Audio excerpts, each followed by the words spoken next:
Thank you This very meeting much. is being recorded. Okay, all right. So the executive committee is now in session.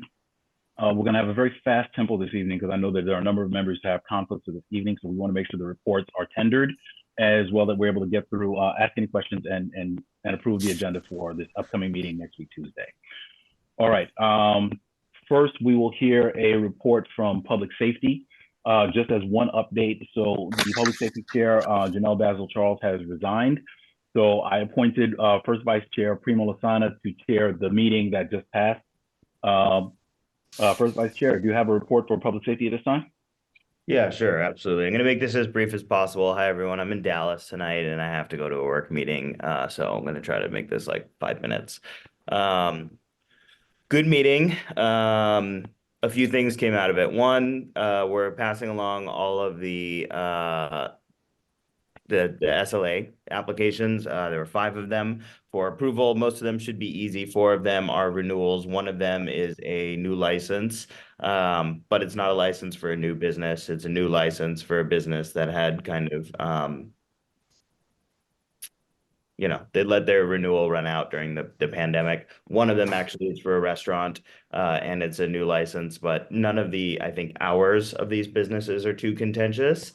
What I will say is that there was a discussion around how and this is a recurring conversation, was around how our application asks for hours of operation, but it doesn't request hours of service. So all these conversations are always like, oh, they're open till this hour. And they're like, yeah, but we're into serving alcohol and like till this hour. How early oftentimes people intend on serving. And so we basically passed a motion to update the application to include hours of service so that we can minimize confusion around those questions and also have more open conversations around hours of alcohol service. We haven't made any decisions about whether there are kind of rules as to when service can happen, but putting it on the application changes the conversation. So that shift is coming.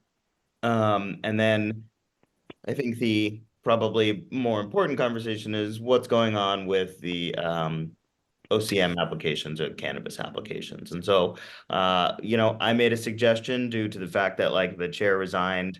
And honestly, some of our licenses we've been sitting on applications since January, right? Like some of these applications are 6 to 9 months old. And as we have experienced already, OCM has a 30-60 day rule. And that means that they can make determinations if we don't respond. So there's a bunch of applications we haven't responded to. We did reach out to OCM and they said, here are the rules. There's a 30-day rule, there's a 60-day rule. You can basically ask for an extension of 30 days. That doesn't really help us with an application that's been 9 months since we've responded to it. We do not have the infrastructure or the expertise in this moment to adequately review these applications. They did say that we could write a statement about to OCM saying that our opinion basically on applications.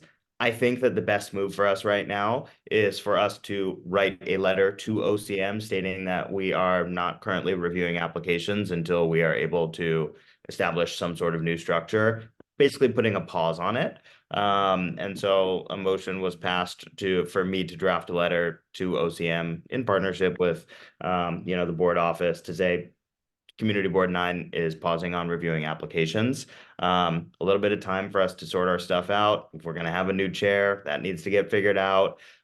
Frankly, I also think we probably need to split this committee and establish multiple committees. There probably needs to be a committee for OCM applications, and there needs to be a committee for SLA applications. Right now, with all of our board members kind of like either not showing up to general board meetings, committee participation relatively low, we're also just not in a great shape from a personnel perspective to tackle this problem. However, our committee did decide to establish a subcommittee to kind of like look into the rules, look into the application, and do some work with regard to our cannabis applications. And so that subcommittee is being established.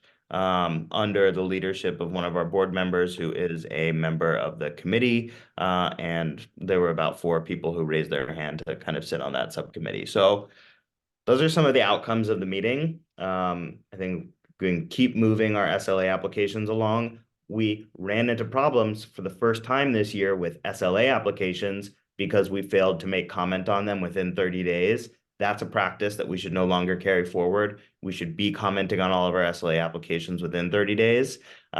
We are going to do that, at least when I run meetings. And then cannabis, we need to pause on because we don't know what we're doing, to be honest. We don't know we're doing well enough. So we need to get that sorted out. And that's the update. I can take questions for 2 or 3 minutes and then I have to leave. Sure. Well, listen, let's do this first. I just want to make sure. So in terms of action items for Tuesday, you said how many licenses, how many SLA applications?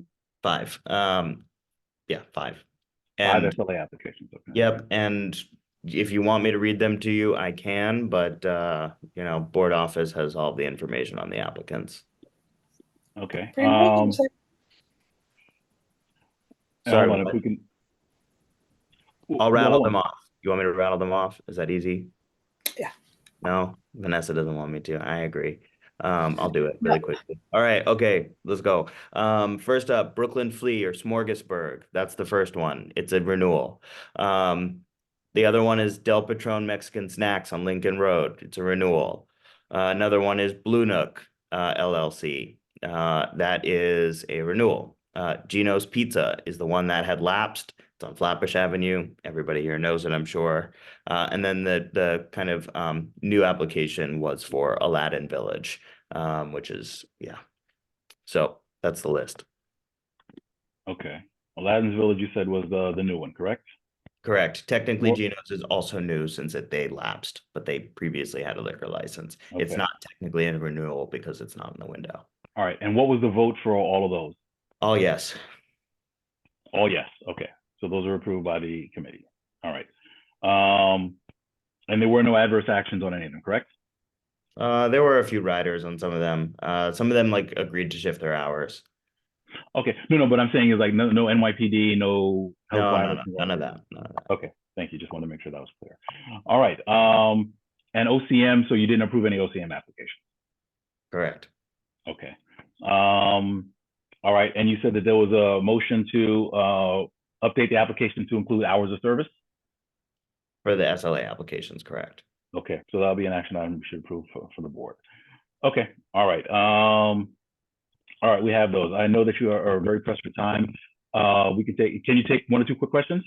Yep, Vanessa. Okay. Vanessa, we see you. Are there any other questions for the public safety interim chair?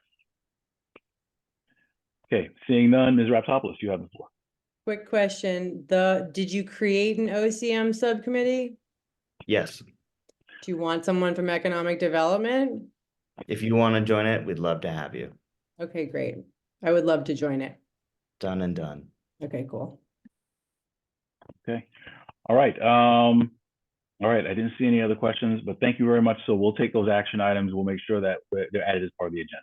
The other action item, just naming it, was the drafting of the letter to OCM. I don't know if that needs to like be approved at the general, but like you tell me. It probably should be. So if you can draft that, even if you can get that to the board, we can at least Yeah. have that as part of the things that we need to address. It's So a brief one. It's a paragraph. Okay, You know. fair enough. That's fine. Okay, thank you very much for the report. Appreciate it. And listen, just travel safe. Thank you. I'm sorry to dip out on y'all early. Have a good evening, and thank you for all of your time, effort, and energy. Take care. Okay. All right. I see the housing chair is on as well. Maz, are you there?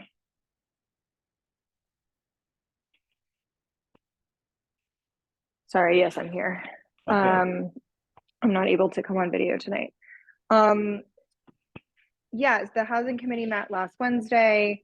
The topic of conversation was passing a resolution in the February meeting. We voted to create a resolution that encompassed all housing issues that were of concern and note to the committee for CB9. A draft of that resolution was presented to the committee in last week's board meeting. Feedback was very specific feedback was given. And we passed the resolution. We voted yes to the, we passed the resolution with majority vote with the understanding that we would make the changes to the resolution that we agreed upon in that meeting. The updated resolution based on those changes were sent to the committee on Friday for review and for people to flag any concerns before we move it forward. Nobody came forth with any concerns. Okay, all right, so just to understand, so the draft was created, it was discussed in committee, and you said feedback was provided. When the committee voted, did they vote on the package with the changes? So in other words, whatever the draft was with whatever changes that were mentioned? Yes, we discussed the changes at length during the committee and agreed on those changes. My feeling is that those changes were made yes, and that in sending the resolution to all of the members in advance and requested feedback by 5 p.m. yesterday, and nobody responded with any negative feedback. Okay. All right. Okay. So are there any, all right, so I guess we have that as an action item to approve this resolution or pass this on to the full board for presentation. All right, is there anything else from the meeting that we need to know about, or any other upcoming activities? And then we'll open up for questions. That was it. Okay. All right, we will take questions. Mr. Herbert, I see your hand. Are there any other questions for the housing chair? Okay, Mr. Herbert, you have the floor. Good evening, everyone. Hello from Georgia. It's Primo's traveling and I'm traveling as well. Okay, so now that I'm all situated, so I hear what Matt said, and yes, I was part of the committee. Because of my travel, I didn't get a chance to look at it as timely. But there's just two concerns that I have with the way it's written.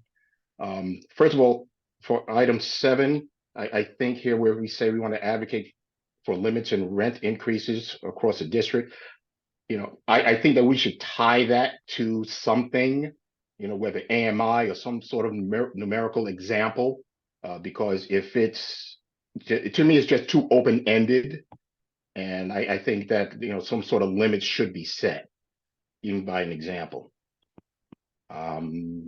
Also, there was another thing here. It says, well, let me just start with this example first. So if we have, like, say you have tenant rental laws, right?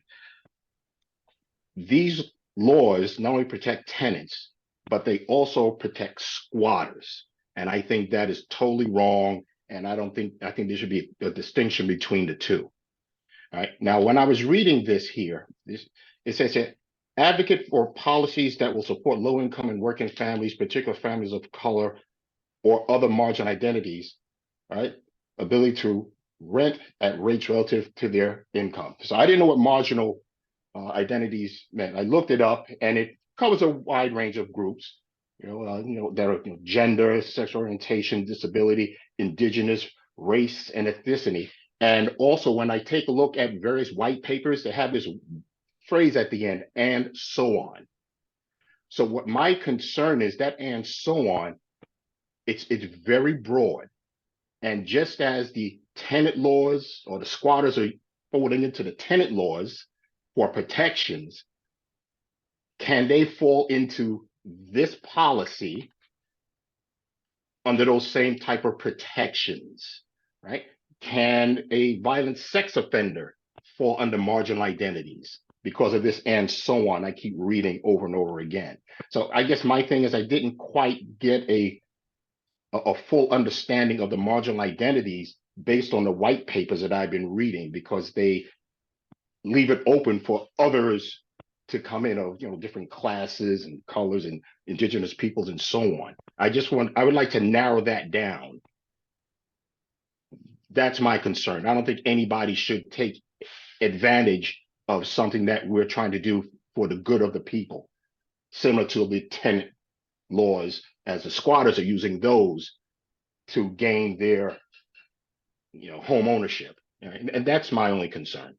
Okay. Well, no, listen, I think the point's taken. And I think it's fair for that to be part of the conversation when you bring this before the board as well. There will be opportunities if you're good with the majority of it, there perhaps opportunities to modify, to make those modifications. It can be amended if that's appropriate and if the board adopts that as well. So the one thing I would ask is that, if otherwise the document is fairly represents what was discussed, but that's the Yes. change you want to make, absolutely, you by right as a member, you would actually be able to offer that as an amendment, and that can be discussed on the floor as well. Roger that, sir. So that's an opportunity right there. Okay. All right. Are there any other questions for the Chair of Housing? Okay, hearing none. Matt, thank you very much for your report. So we have that as an action item to be included for the agenda, so we'll look at that as well. Okay, thank you. Hey, Fred, can I just mention one more thing? I forgot because I'm doing multiple things at one time. Right. Also, one thing that I feel, which is right, advocating for policies, right? To me, you have to have a funding component from the government in order to advocate for a policy for the homeless or for the people in general. We've gone through relying on developers, right, to build affordable housing units and so forth. And, all the incentives that were given, some work and a lot don't work. Right? And an example that I have, was mentioned at the DCP meeting by Ms. Boyd, and she was right on point with it. And that was the Atlantic Yards project where, none of those units are affordable. Right? They're all high price and all at market rate. Right. And that's because there was no funding tied to it to hold the developer or hold that project, right, to affordable housing. So I think that if we do come with a policy, there should be some sort of governmental funding tied to that. Okay, and I think that's absolutely something that's a critical point in terms of, yes, all these affordable houses that are not affordable to anyone keep popping up. And I think that's part of what needs to be included. To your point, yeah, unfunded mandates are, what are they? They're nothing. So There you go. Yeah, so to that point, but I think what these resolutions do is they put CB9, we put a stake in the ground in terms of what the policy should be, and I think it leaves that room open in terms of that's the conversation. And then we talk about those things as well. But the points are well taken, and absolutely, that's critical. So I thank you for those points, and I do thank the Housing Committee for taking this on. And just as a general note, this is what I would like to see more of coming from the board as well, in terms of we establish these policy points, in terms of understanding the facts on the ground and what our recommendations are in terms of what this community needs and desires. But again, thank you for those points, and definitely those will be part of the conversation when we get to the floor. All right, very good. Thank you. Okay. All right. Let's see. I see Chair of Economic Development, Chair Raptopoulos. Hey, hello, everybody. So what we are working on is a business owner breakfast coming up on May 7th, Tuesday morning from 9 to 11 in the morning. We last meeting got back a first round of a flyer that we had a couple changes to. And then our plan is once we get that back, we can start spreading the word to business owners. Dante created a QR code where we will be able to generate interest in attending our event. There's a lot of things up in the air, still a million things to do for it. We have a pretty good idea of what we want to do, a pretty good idea of run of show and how we want people to, talk about stuff. What we haven't finalized is the location.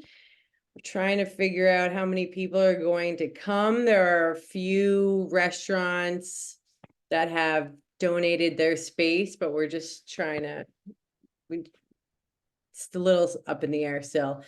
And so we're going to get our next round of our flyer back in the next couple of days.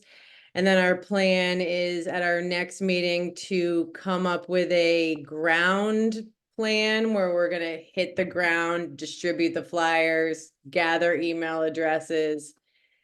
And yeah, we have a lot to do. But we were gonna vote on everything next meeting when we had pretty much everything finalized. And yeah, go from there. I think we're gonna have to have some discussions from now until the next meeting. Maybe a few emails need to go around, but I think it should be pretty good. There are definitely people who want to speak who are like assistant business like SBA and that kind of stuff. So that's good. We're hoping to wait till the end to provide resources. We really want people to meet each other. Like, just a lot of business owners don't even know each other. And just from that, hope that people can collaborate and break off. And, you know, there's just so much that can happen if people just meet each other. So yeah, that's where we're at. Again, a lot left to do, but I think it's turning out to be a good event, and everyone's been contributing and present, so that's been helpful. Does anybody Okay, have any questions? yeah. All right, are there any questions for the Chair of Economic Development? Okay, call for second time. Any questions for the Chair? We see Chair Chung. Hey, Vanessa. So happy to hear that you're doing this. Are there any specific issues that you're planning to address with the retail business community, or is this just like a first kind of get to know you event? This is kind of a first get to know you event, although in our RSVP, it does ask people for their issues. So hopefully we'll be able to gather some more information about that. Everyone's going to get like a minute to do a little bit of an elevator pitch about who they are and what their business is. I'm assuming there might be some themes that just naturally come out at that point. But mainly it's just like, hey, no one's ever done this around here, or at least for the last 10 years, no one's done this. So let's like start to move in the right direction of knowing each other and communicating and building. Okay, fantastic. Thank you. Yeah. And I think Suki said the word perfectly, fantastic. This is great. I'm really excited about this. I'm looking forward to this. So just as a reminder of process, also, have you already gotten a copy of the event form? Yes. Okay, so yeah, so as soon as you have information, we fill that in to the best of your knowledge. Don't worry if it's not to the penny, but as long as we have that, then we can have conversations about the event. If there's anything else we can bring in, if you add those resources that you have, and there might be a few extras we might be able to bring in as well. But Okay, cool. this is phenomenal. I'm really this is great work you and your committee are doing. Thank you so much. Thanks. Okay. All right. Okay, I see the Chair of Education and Youth Services.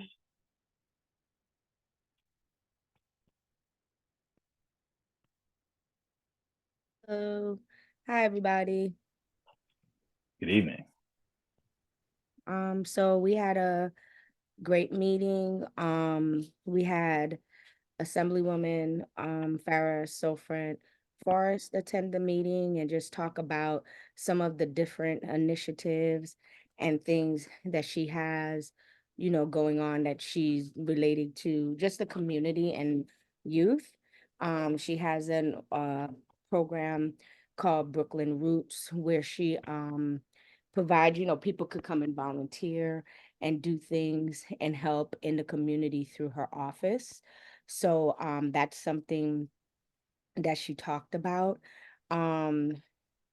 She, talked about like, her work with tenants, advocacy, and her work that like she basically also helped people to know like you don't necessarily have to be this big political person in order to do political work.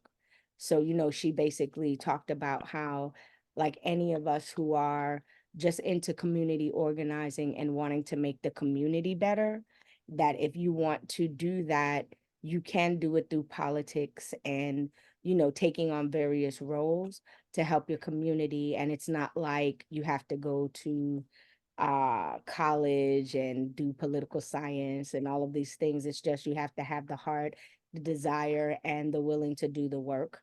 And then, if people are interested in being of support in her office and wanting to do things on the level with the Assembly Women's Office, then they're welcome to do so.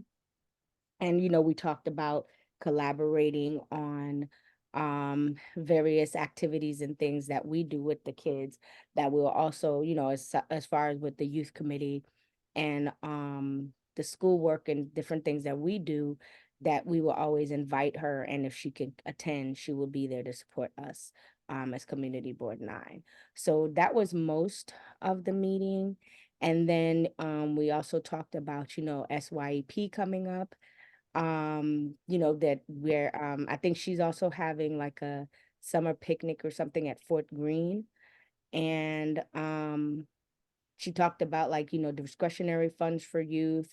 And we talked about like having some like collaborating, maybe we could get funding for college tours and taking kids in our district, to the various college tours out of New York City or out of the city environment up to like upstate or other states that's close by, because we want our kids to be more exposed to things outside of New York City, not more than their 10 block radius. So we talked about that. For the youth committee itself, I did turn in an application for the general end of year activity that we do every year. So I turned in the grant, and it's, the maximum is 3,000. So I turned that in on time and got verification that it was received. So fingers crossed that they'll be able to give us some funding for that this summer. I'm hoping, usually they have a couple of deadlines, but for some reason I just kept seeing the one, which was March 1st this year. So I don't know so I just wanted to make sure that I got that in just in case if they don't have any other grants open. We did get a grant in. And we talked about verifying, we want to do the cleanup day around Earth Day. So I have to turn in something, I believe that's the 27th of April. So we're gonna do that. And Linda's looking into, and I believe it was another, and Linda, please remind me which committee was around. I think it was environmental, where they said that we could possibly get that equipment, the Like some stuff from the. yes, the supplies that we need for cleanup day in April from sanitation. So we did need to connect with whoever had told us about that so that we could look into doing that. And then we wanted to ask the committee around, do we have like, can we create a t-shirt for the volunteers who are willing to do that today? Is that something that we would be able to get through CB9? So those were mostly what we talked about, and possibly doing like a skating pop-up combined with the end of the summer event. Okay. All right. Are there any questions for the Education Youth Services Chair? Is there someone here from Environmental Committee? Who is over Environmental again? Yes, Chair's here, Debbie. It was Debbie that we were going to, actually, it was Debbie that we were going to reach out to, but I think there might be. Debbie, you was the person that talked about being able to get the. That's supplies. correct. Yeah. Okay. Yeah, so, right, so we talked to you. Okay, thanks. Okay. Thank you, Debbie. Okay. Absolutely. All right. So now it sounds like there's a slate of events. So I heard the Earth Cleanup Day. Yes. There's an event for youth services that we're talking about towards the end of the year. Yes. Okay. Let me ask this. Are there any events that are coming up? I heard one of them. So the Earth Day one is going to be coming up next month. Yes. Was that voted on? Is there a formal vote by the committee? Yes, right, Linda, we did the vote before, though. We'd already said we wanted to do Yeah, we it had already. maybe like 2 months ago. So I will make sure I turn in I guess the request or what, I forgot, I'm sorry, y'all, my mind is like losing words right now. It's a long day. I had so much going on. My mind is gone. But I'll turn in what's needed to make sure that we get that done. And then we just want to make sure we can get some supplies and stuff. But what is there a process in terms of if we wanted to do t-shirts, like is there a process around that or a request that we put in for that? Well, that would be a budget. That would normally be the budget form, and that's why we say, you know, for the event, if you're talking about doing it, just identifying what the scope is, Okay. what activities and what resources. Okay. Like for example, we say we need brooms, we need bags. That one, you know, we have the information here. That, you know, EP chair already said that. Oh yeah, we can get that from the Department of Sanitation, and so that stuff we can get. T-shirts is probably a little bit more of a lift. We probably need some more information in terms of how many people you intend to have there.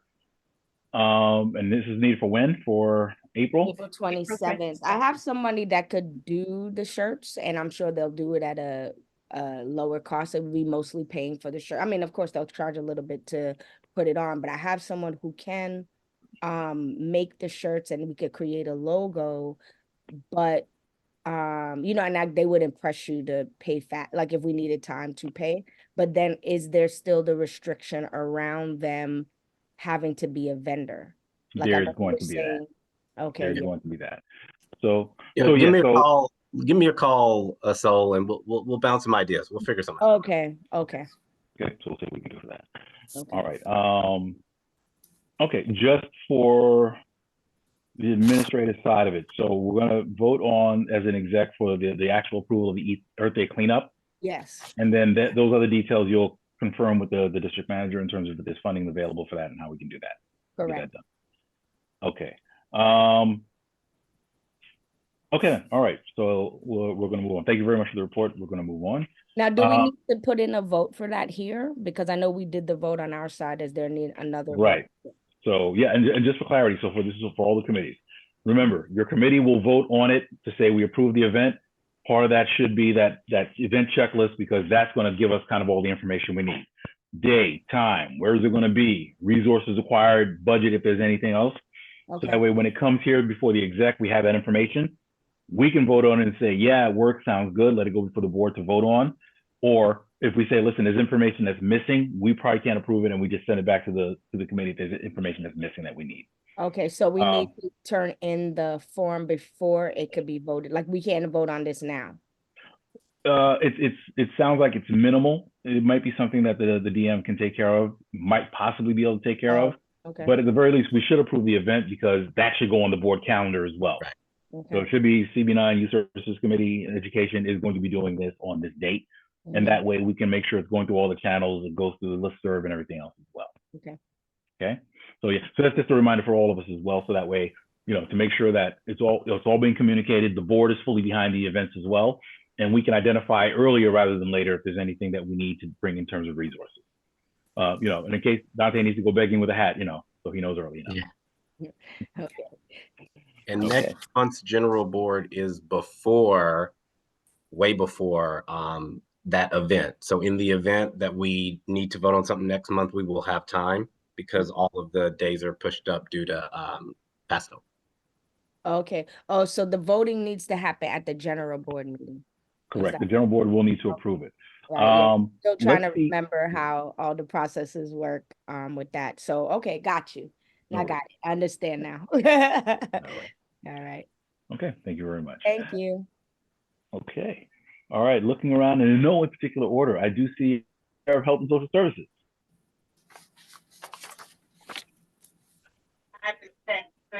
Good evening, everyone. I don't have much of a report. I'm still working on as I said before, planning a district-wide mental health forum. So working together with the elected officials. Last night at our town hall meeting, I spoke to the Congresswoman Clark about it, and she was very well. I have been in contact with her office. So she was very happy. She told me just make sure I have it a date that she can be there. She'll be present at the forum. So I'm working with the Cunningham's Assemblymember Cunningham's office, the senators, Myri's office, Congresswoman office, as well as the council members, Rita and Louis. So they are on board, so we are working together. We've been meeting, we didn't meet this month because of everything happening at the hospital. So we've been meeting, we have a planning committee where we are planning. So we are at a good place. We're just looking at the flyers that we have to send out, the wording of the flyer, the theme and everything, sending out the save the date. We were looking to have it at the auditorium at Downstate Hospital, where we won't just have the forum of itself, but we will have a little resource fair as well. So persons, organizations coming in, and then they will have resources on the outside. We'll have social workers on hand to if any persons, and we have a room that is designated just for persons if they need to have a one-on-one. We'll also have faith-based persons coming in as well who will be there. Will be there on hand. So the event will be from 11 to 3. So and then lunch will be served. Lunch will be served also. So we are still, as I said, we're still planning. It was supposed to be May 31st, because the whole of May is taken because of graduation at Downstate. So, but May 31st is the only date they had available, but that particular day I'm traveling to Trinidad. So most likely we are looking to do it the second week of June. So I'll be sending out the flyers and everything as soon as they are ready. Okay. All right. So we'll all be expecting a souvenir for when you come back from traveling. All right. And again, so, you know, and the same point. So if you can work with Dante to fill out that form, so that way we know what resources you're bringing or who's bringing what to the table.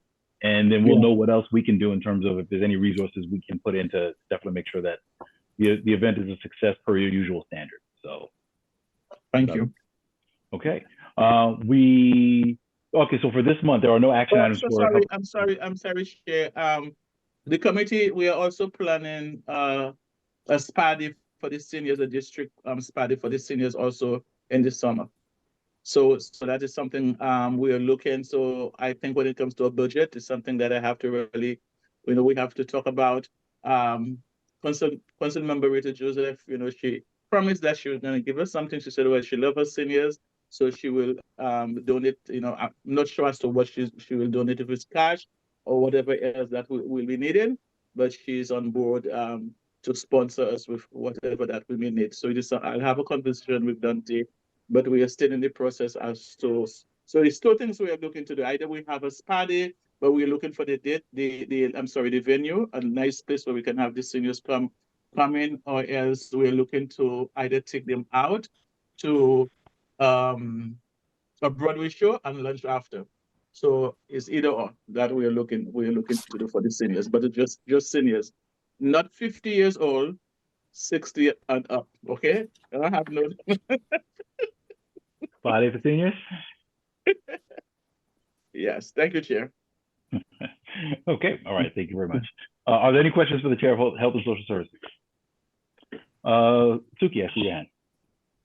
Hey, Francisca, thank you for again doing the mental health forum. I think it's really important. And I'm wondering if any of the panels will be addressing the issue of people with serious mental illnesses and supportive housing for them, because I think it's an issue that comes up a lot in my committee.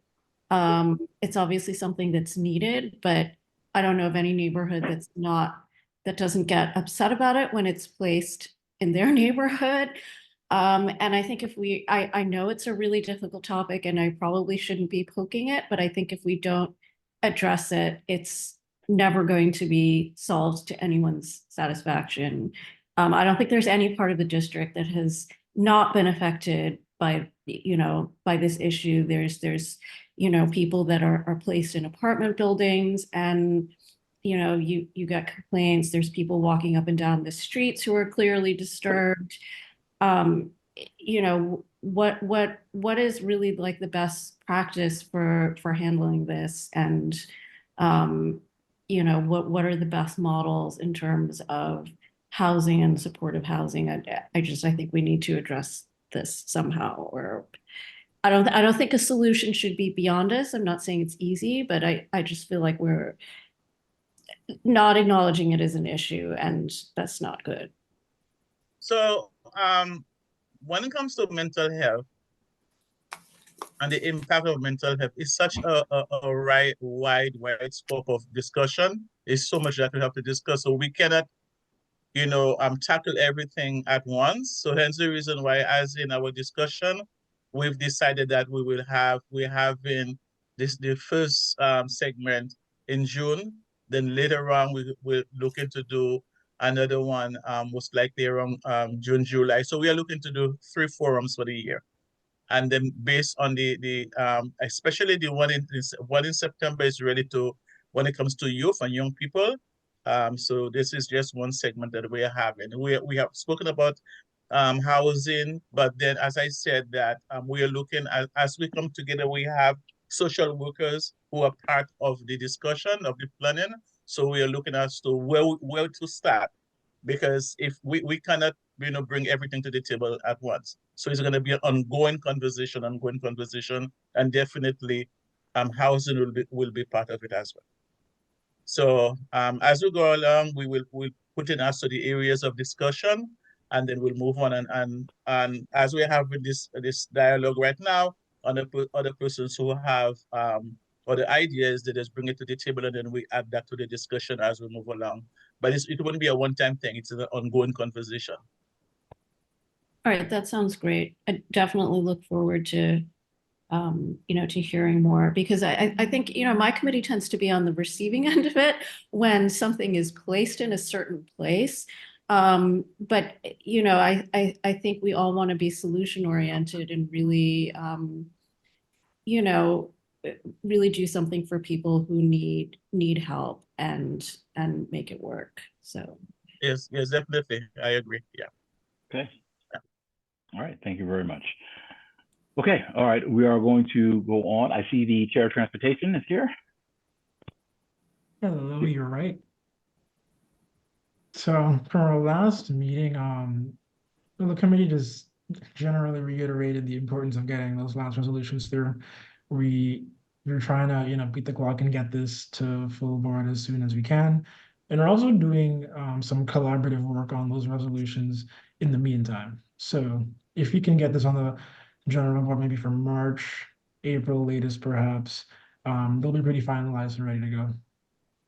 We also began to address MTA accessibility, and we drafted a recommendation for the next priority of elevators going to the Franklin Avenue station if possible, and the Winthrop station, mainly due to Franklin's ability to connect lines, 5 of them, and Winthrop's proximity to the hospital.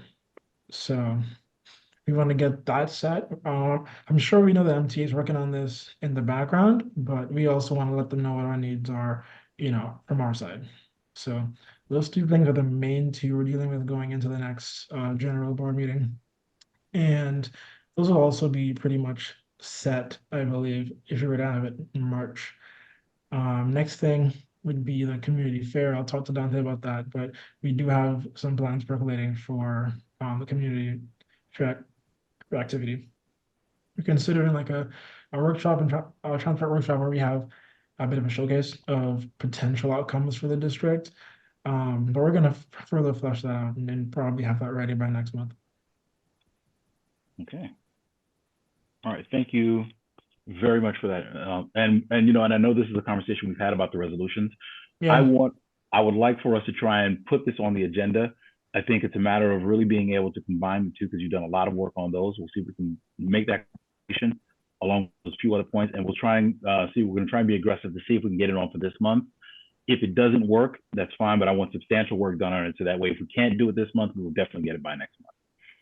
Yeah. But we're going to work offline, but I want to put it as a placeholder for this meeting to be considered this month. Okay. Okay. All right. Any other questions for the Transportation Committee? I don't have a question, but I would like very much for the chair to address DOT. I know that Minor did mention the bike lane over by her building. But one thing I've noticed, the width of the bike lane, it has taken so much of the street right there.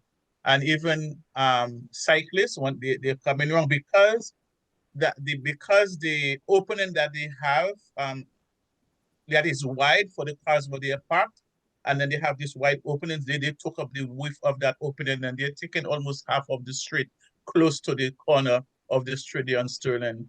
And as I look at it, I think that they should revisit it, and then you should ask those bike people if I think that bike rack that they have there, it should go because it's in a very ticklish area. It should not be in there right next to the subway, right in front of the apartment building. And if there is a fire, if there is an emergency, it is very difficult for a person to maneuver for the ambulance to get into the building. It is just not, they didn't take persons in the community into consideration when they decided to put this rack right there. So I think the safest thing to do is to remove it. And if you can get to a place where they can remove it, they need to pull in the poles that they have on the outside, because it's taking much of the street out there in that corner. But I think we should really look into having them to reconsider removing that bike rack from there. And also revisiting the, I noticed something that you all spoke about for the speed bumps in the neighborhood.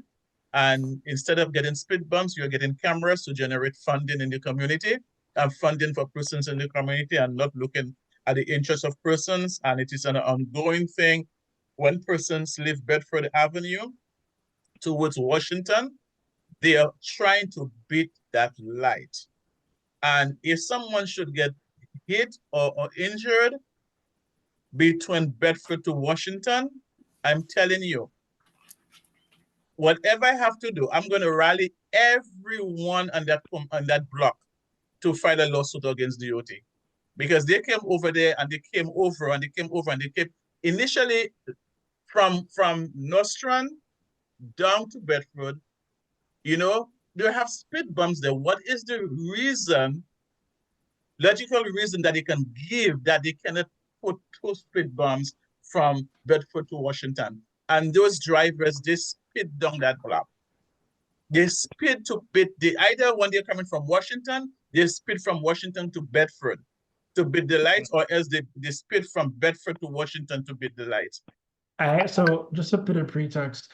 One of the resolutions we already have prepared is a traffic calming resolution.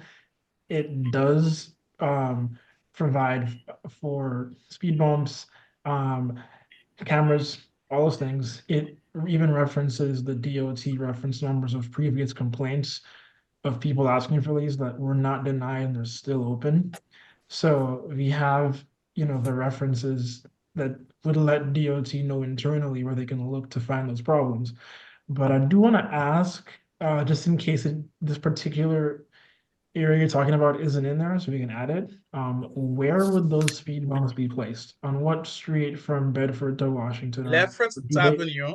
Lefferts? They have over 20 if I could offer applications. this, if I could offer this, if you have reference numbers, if there are previous complaints, if you have those already got reference that one. numbers, I've got thank that you one. very much. Dante's Yeah. ahead of the game, so he's already got that one. Just going back to your reference before about the city bikes and the locations with those, I would ask if you have a ticket already open with 311 for that, or if you could submit a ticket for that, so that way we can specifically look at that one. And this is again the PSA that I offer to the board and to all residents as well. If you put those tickets in, it's easier for us to track those and see where the responses are coming from and who's responding or who's not. It's something that is very important that we make sure that the city stays accountable for these things. And, you know, so DOT will often tell you, oh, we don't handle city bikes. Fine. Then send the letter to, you know, give us the, you know, let us know who is responsible for that, so that way we can make sure we're holding them accountable. But that's just my ask to the board. And we don't always know what we don't know. The members here, we're asking you to serve as the ambassadors. If you see the problems, you're the best ones to let us know exactly what the issues are, and we can definitely follow up. Dante and the team are just fantastic with that, but we want to make sure that's the path we're following. But to the point, and again, just to dovetail on on Chair Norval's point, transportation's been on this. They've been on this for a good amount of time, and they've done a significant amount of work. I think that a lot of members of the board will be pleased with some of the work that they've done in terms of the recommendations that are coming out of it. So that is forthcoming as soon as we can get up front. But there's been a lot of these questions that have been considered, and I think they've been offered, some solutions have been offered that I think will be pretty good. Okay? I know you had your hand up. Yeah. You're not saying anything. Okay. Yeah, okay. And also, Madam Treasurer, you okay? You good? Okay, thank you. Thank All you. right, I see a lot of hands coming up. We're going to take them very quickly. It has to be very quick questions. So we see Mr. Almanor, then Ms. Robertson, then Ms. Chong, and then we're going to go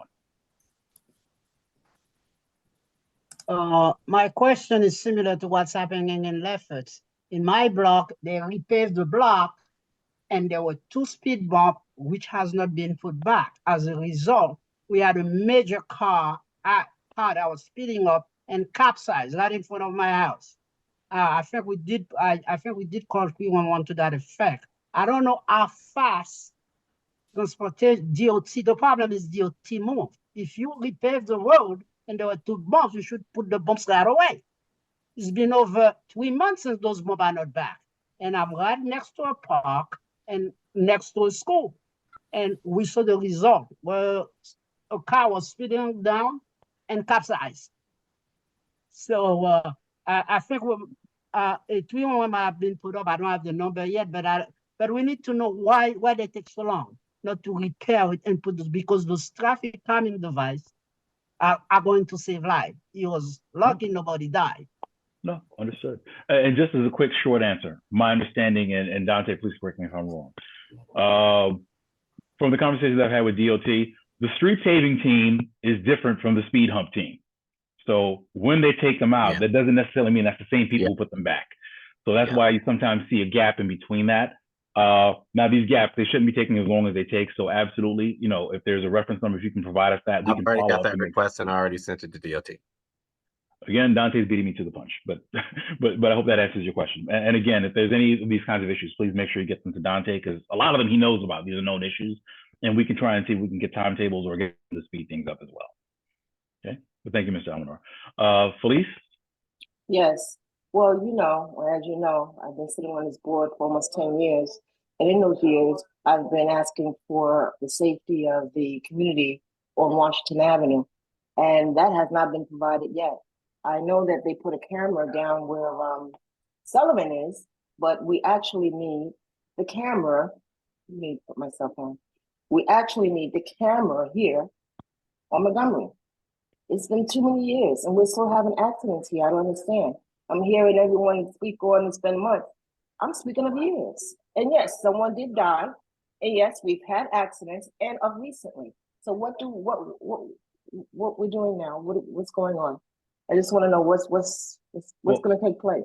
Well, this goes back to the conversation we had with DOT, and there was a commitment on their part in terms of there were a lot of things they're supposed to be looking at. And that goes again to that part of that whole idea of the traffic calming. They need to do something on there, because that's to your point, there's issues that have been open months and yours has been open years. They need to come with a solution. And again, I think part of the problem is the way they work, because the way they've been working is you put in a complaint and it takes them a significant amount of time to look at it. And then they come back with you as like, nope, that won't work. So you kill the whole year, where they really need to be looking at, okay, here's the problem. It's a safety issue. What are you going to do to fix it? If it's a speed camera, if it's a speed hump, if it's a traffic light, if it's a stop sign, whatever it is, they should be coming back with what's the appropriate. Correct. Come with a solution. Correct. So that's the thing that's them to come back better with. And this year you've had. To your point, I think we know that, listen, that Washington corridor has been an issue for a long time. And as a matter of fact, I think there was even something where they changed, they moved one. I think they moved the camera from one place to another. But that's part of those are some of the issues and the long-standing ones we definitely have that I know that Dante's been working on, and that's what we're trying to get addressed as well. Okay, because I know Botanical Gardens is in that fight with me, because their employees even got hit. No, absolutely. Maybe Listen, we should have a joint letter written between CB9 and the garden. listen, if they got pulled, let's come in here. Let's do it. Yeah, it makes sense. You can have a letter between both of us sent to DOT to, show that it's a viable place and an important place to add some additional calming. Absolutely. And you know, I want to add that they have a lot of parties there, so they have to actually guide the drivers or slow them down when they have events. Come on now, come on. Okay. It's too much. And perhaps that's an ask for them as well if they're having events that are providing traffic calming. But that's a good suggestion, and that's something we can bring up. Okay, I want to be very quick. So Suki, I see you. Sol, I see your hand. Late flag, but we're going to take your question very quickly as well. And then we're going to have to move on after that. Suki, your question.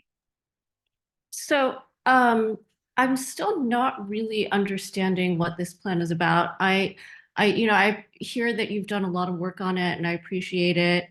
And I've been trying to watch a couple of your meetings to understand what might be going into this plan, which sounds like a very big, very comprehensive plan. And I haven't really found that much discussion of any like specific issues other than I think like maybe the bike lane on Empire Boulevard, and somebody made a complaint about Rogers being like a dangerous corridor.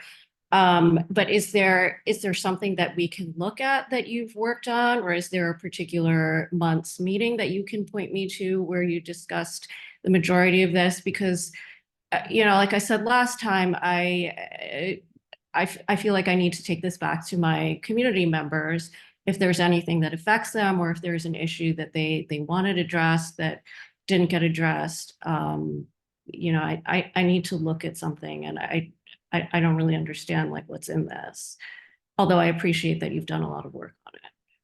So to answer your question, we did the most work on this in last November's meeting. So if you want to see the full discussion on a lot of these that culminate in them being made, that would be in the last November's meeting. The resolutions are pretty much already written. They're just still being fine-tuned, which is probably why it isn't on the online on the board's website, like in a draft form, because it's actively being changed in small amounts, but the generality of it is set. So soon it'll be available. I can probably estimate maybe within a week or so, but I can't tell you when the board itself or the board office will So in the November publish it. meeting, you would have gone over the basic language of the resolutions. In the November meeting, we moved to make the resolutions, and yeah, we went over the basic language. We didn't flesh it out entirely in that meeting though. Okay, and is there a map that goes with it? Because of course, that's the main thing. There's a number of items that to go. So what we can do is at least we can start with, Dante, if we can identify the meetings where those votes happen and at least provide those minutes and the links to those meetings. So Suki, you'll at least be able to see the conversation in terms of what was discussed and what the votes were at those times. But again, just as the chair had said, we're going to be fine tuning that, and there's going to be a little bit more stuff incorporated as part of that as well. So there'll be a full resolution which can be considered by the board. So we're working to get those materials out to everyone, but definitely you'll have an opportunity to look at that and ask questions as well. What I would like to do to make it a little easier is perhaps see if you can attach the draft resolutions to those minutes so that they're not being posted as though they're done, but at least have an idea of what the general intention is in those resolutions. Okay. That might be a good idea, so people can at least, if they're investigating, they can go check it out instead of, and they can see it in the draft form and not think it's actually like real and happening right now. Right. No, we'll make sure that it's labeled as draft as well. So Dante, if we can coordinate that offline, if we can get those materials, we can get those out. Okay. We'll take care of that. Thank you. All right. Okay. Thanks. All right. Sol, I'm sorry. Go ahead. You have the floor. Oh, you're muted. I apologize. I just can never figure out how to raise my hand. So it always feels like it's hiding from me, y'all. I know I'm looking crazy. That's okay. So I did, if I missed something, I had to step away for a minute and I'm coming back. But I wanted to talk about and ask, I know we're on the transportation section now, like something that I feel, and I know that we've all brought this up. What could be done about all of these parking spots being taken? Because like I'm looking at over by me where Eastern Parkway is and Franklin, like they just put a whole row of bikes taking up so much parking spots. And it's like, first of all, you see one bike and a slew of parking spots where people already can't find parking. Then I told you about that ticket. They did not dismiss the ticket because they said it was beyond the time and that, I still had to pay $65, because I parked there, didn't realize that they changed it. And then nobody hardly ever parks there. So it's like these businesses are taking up all this space. I've seen on some blocks, they put the bikes on the street versus the parking spots, which makes more sense because Eastern Parkway has plenty of room. Turn it around and put it on the side rather than taking up space where people need to park. Like we already don't have parking issues in New York. And these things, from what I understand, Ethan, kind of came up. I don't think there was a permission or a question about what the community wanted. With all these thousands of spots that have been taken up, what can we do about it? What are some of the things we can physically do, not physically, but absolutely do to make some changes? Because I don't feel like it's fair to people who live in the community to not have parking space. I think I have a twofold answer to your question. The first part will be how these things happen. So some of these programs were kind of thrust upon us and we didn't have a chance to comment. For example, CarShare provides part of the process of applying is community input that was skipped on some occasions. I don't know how many, but it was very much skipped. I've heard accounts of, parking spots being taken by Zipcar, by Get Around, and no one has had a chance to, comment on that, say where would be a good place even, or, whether it'll be taken or not. And I think it would be good to have that discussion always happen because, like what does the community think about Get Around, which is a service that anyone can just, sign up and use, or Zipcar, which requires a monthly subscription, right? And this can kind of like tilt the balance of these companies and have with certain brands that are more helpful, maybe in price or in accessibility, get more share of a district based on what the community needs. So I think in that sense, we do need to have a bigger seat at that table, which we have by the way the program has been set up, but it just hasn't been acted upon. We hadn't been consulted as we were supposed to be. So we actually had that resolution go out a bit, kind of laying out a bit of a framework for how CarShare rolls out in our district and in giving some clear guidelines of where they should go and where they shouldn't go. So that's the first answer. So I guess with that though, Ethan, if they didn't follow the proper protocol, why were they just allowed to do these things without having community input?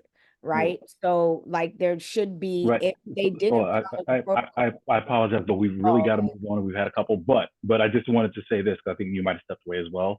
Okay. Yeah, this is a big problem. So one of the things that I've asked is for the board and for residents, especially the point since you've seen it, if you please put a 311 ticket in there and give that to Dante as well, because there's been a number of these things. And one of the things we want to be able to do is point specifically at things and say, let's go down the trail. Finish answering. Where did this start? Who approved this? Who signed off on this? And I'm sorry. Go ahead. Yeah, just to finish answering Phil's question, I have two parts to it. The second part is the resolutions that we're passing. I want to make sure that they're like frameworks, which means they're gonna. Ideally, I'd like us to pass like a parking resolution on how these things, roll out that end up taking parking away. I want to at least have some kind of a framework for how it works in CB9. So for example, city bikes, right? Should we have, a huge chunk of city bikes back to back on blocks? Probably not, maybe there should be a 2-block gap between these. Maybe there should be a 3-block gap, something like that. So I want to have a system where these things can pop up because they're going to, but in a way where we kind of balance parking availability and also like alternative ways to get around the city. So that'll be coming soon. I think that's going to be the next thing they really tackle, because we have worked on, improving some bike infrastructure earlier in the year. So now I think we want to kind of pivot back to parking and make sure that people who drive are not left out to dry. Yeah. And I'll be honest with you, I'm not gonna lie. I know that I'm sorry, I don't mean to take up no more time. I really feel like that 25 miles an hour is ridiculous, like at least 30, because it's like you guys in the tickets, and I'm sorry, Agreed. I know I'm a bit of a, I drive a little heavy. foot. And the first month I came back from Cali, I had over $200 a ticket because I didn't realize all the changes. And they were giving me tickets before they put up the speeding sign. And I just feel like they're like, now it's 24-hour. It's like, come on, like to me, it's money grab more than it's about safety. And so it's like, how can we have a voice around some of these things? Because I'm not consistently driving, but when I do drive, it's like, oh my God, let me make, and it's like nowhere outside of the city, they require these things. So why is it like all of these things are put upon us? And then it's mostly in the lower income neighborhoods. Because when I go to the richer neighborhoods, I don't see all of the photo enforced and all that. Exactly. Yeah. So, we got to do something. All But I mean, whatever we So can. you're on point. Okay. Yeah, we'll help Ethan. Like, I feel like we really need to do this. And I don't think like the city should just keep making, or the mayor's office, whoever should just allow these things to happen and we have no input in any of it. Okay. I agree with you on that. And there's gonna be a balance between like mayor and borough president, and then like, us who are a little closer, Right. to what's actually happening and that kind of thing. But yeah. Okay, sorry, I don't want to take up no more time. All right.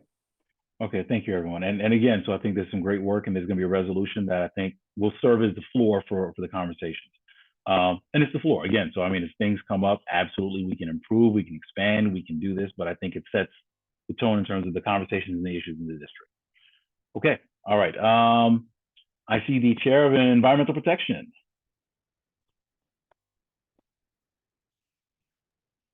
Do you have a good Hello. word to share? Good evening, everyone. Good evening.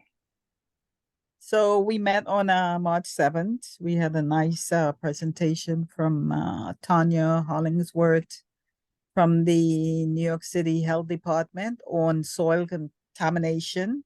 And I learned so much about planting. It's not just, you just put the stuff in the soil in the backyard. There's a lot to the process where, she went step by step and, told us everything that we needed to do in order to consume, those crops that we are planting. We have to do certain things. And I know that a lot of people probably don't do that. So this is information that, I believe CB9 has that we can share with folks who are planting. I know that we have community gardens and,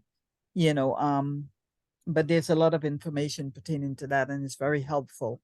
So I just wanted to share that. Also, we do have a resolution that we will be discussing at our April meeting. I'm gonna let Mr. Herbert elaborate on that. It's a recommendation on a New York State audit report. So, Mr. Herbert.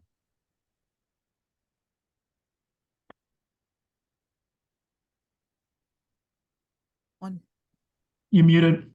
Yeah. Unmute. Okay, thank you. Okay, so there was a New York State audit which audited the city's street and sidewalk cleanliness, right? And based on that audit, there were a series of recommendations that the state came up, a total of 8 recommendations that they came up with, and to be addressed by the mayor's Department of Operations, as well as Department of Sanitation. All right, it was a very thorough, very extensive audit. It's one of the better audits that I've read in a long time, surprisingly. And there were definite areas of improvement with the audit responses. The audit was performed through the period of 2000, I want to say 17 through 19. And the responses from the New York City Mayor's Department of Operations, they responded and implemented 4 out of the 8 recommendations, and they centered around addressing scorecards, data analysis, and gathering, and so forth. And it was very good.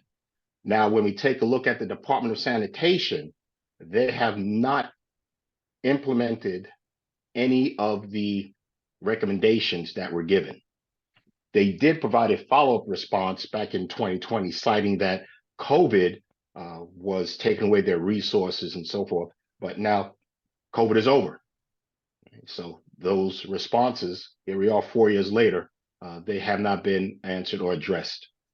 So the resolution that we put together is for the Department of Sanitation, in order to respond to those audits, right? Respond to the recommendations and provide dates of when those recommendations will be implemented, right?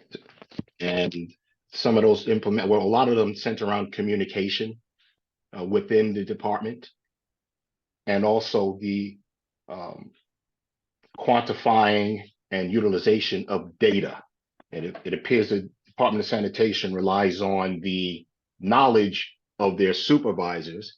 And the damaging thing about that is when you have a process, well, you have people in the department that retire, move on to better things, and so forth. So what happens to all that knowledge? It just goes with them.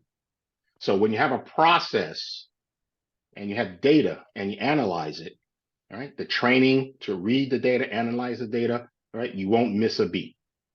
So that's what our resolution is to have the Department of Sanitation address the audit recommendations from the 2019, I'll call it, audit, and follow through. Right? This has been long, way too long for a response. And that's all I have. Okay. All right. Thank you very much, for Madam Chair and Mr. Herbert, for that report. Are there any questions for the EP committee?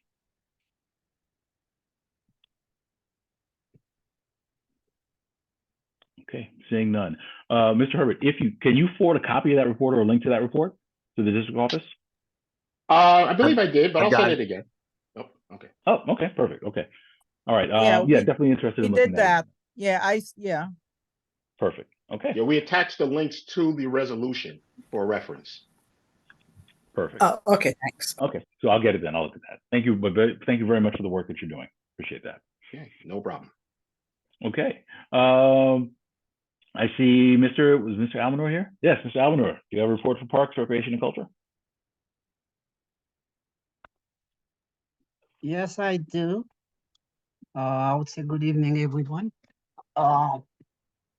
We had a very good meeting last Thursday, and since I've been in the board, I never seen that we have something like 80 people attending a meeting of Park, Recreation, and Culture. The main topic, we had a presentation from the Brooklyn Museum and what they are doing. The bulk of the meeting was taken over by the case of the Mount Prospect Hat Skate Park. Prior to the meeting, I had spoken with the office of Crystal Hudson. Somebody was supposed to be there, either her or a representative. They were not able to make it, and they are scheduled to come back next April. So we had the minutes will reflect what happened in terms of the law. I don't know if everybody's aware about what's happening at Mount Prospect. So I will entertain some of the questions because this is something that came in the month before. So we had, I would say, a mini town hall on the whole topic because we got as many people to speak their mind as how they feel both for and against. So that's the part. The second part is that we wanted to get the executive board position on the resolution we submitted regarding the community fair in terms of the date and the location, because a lot of people are getting ready for that. So we're trying to put together a package of activities that the committee would like to do. And with that, we could be able to put together a budget to see how much resources we're going to need to do that. So, and that's mostly what took place in terms of the report. So most of the other information can be gotten by reading the minutes of the meeting that will be submitted shortly. And that's the extent of my report.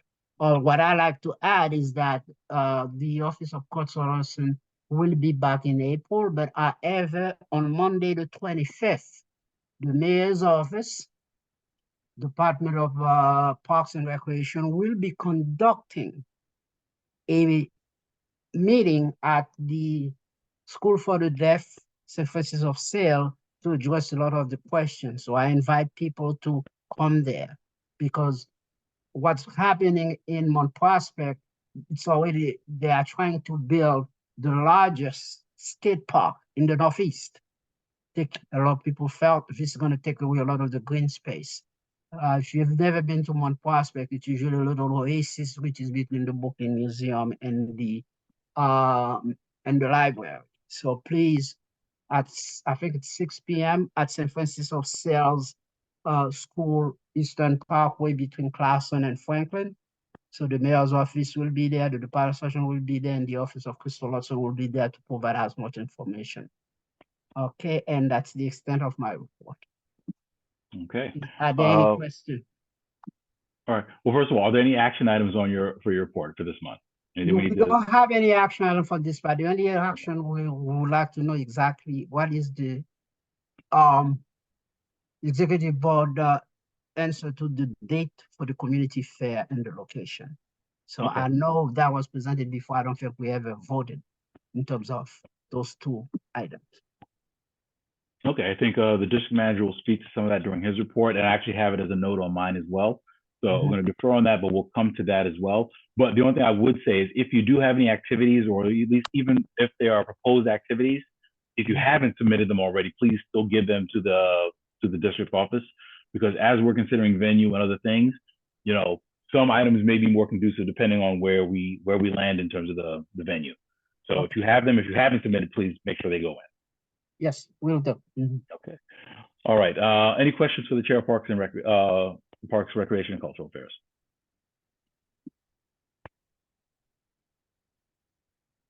Okay. Hearing none. Thank you very much for your report. Okay. And I was gonna say last but not least, but I always mess it up. Hold on one second.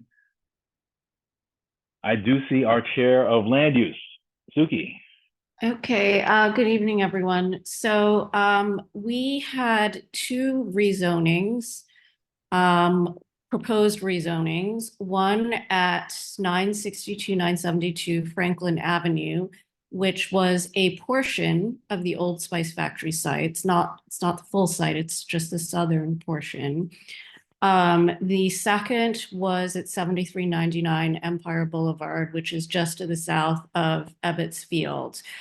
They're both proposals to increase the zoning at those sites to allow for 14-story buildings. In the case of Franklin Avenue, it would about double the number of units that are allowed to be built. Franklin Avenue is also asking for a commercial overlay to have a commercial ground floor. That isn't currently allowed at that site, and they're asking for a parking waiver to reduce the number of parking spots to about 25% of the number of units.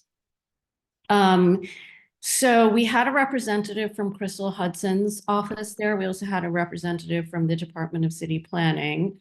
Our understanding is that Crystal Hudson's office has said that she does not want the application to certify if it would harm the Botanic Gardens because of the shadows that the building would throw on the gardens, because it's very close to the gardens.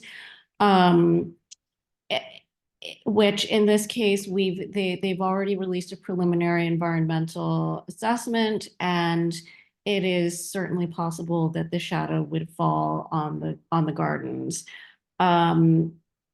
So we told that to DCP, but DCP got back to us later and said that it might certify in June. So, you know, this remains to be seen.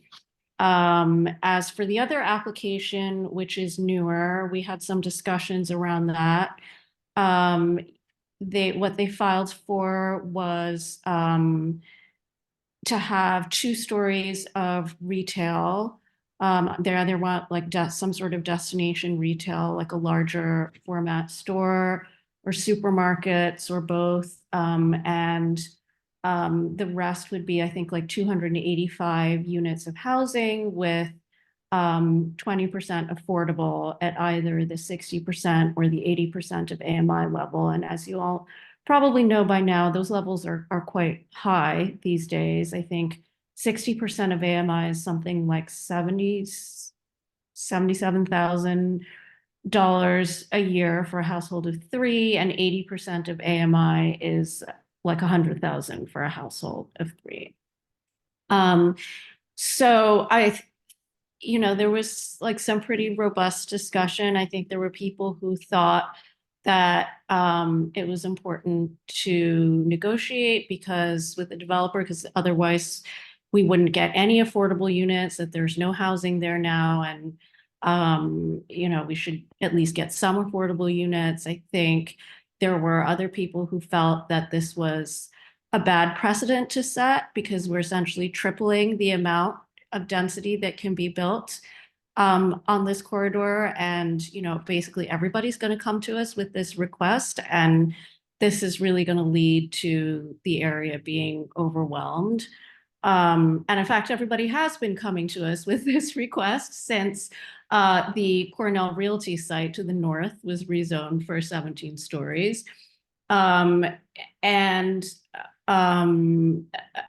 So we also talked about some new programs that the city has announced for funding affordable housing. There is the Open Door program, which is for funding affordable co-ops. These are not at the low income range. They're more of like a middle to higher income range. But there's an outright subsidy that is given to each unit. And I imagine it will be a popular program in the city, you know, because these days all we get are luxury condos for over $1 million.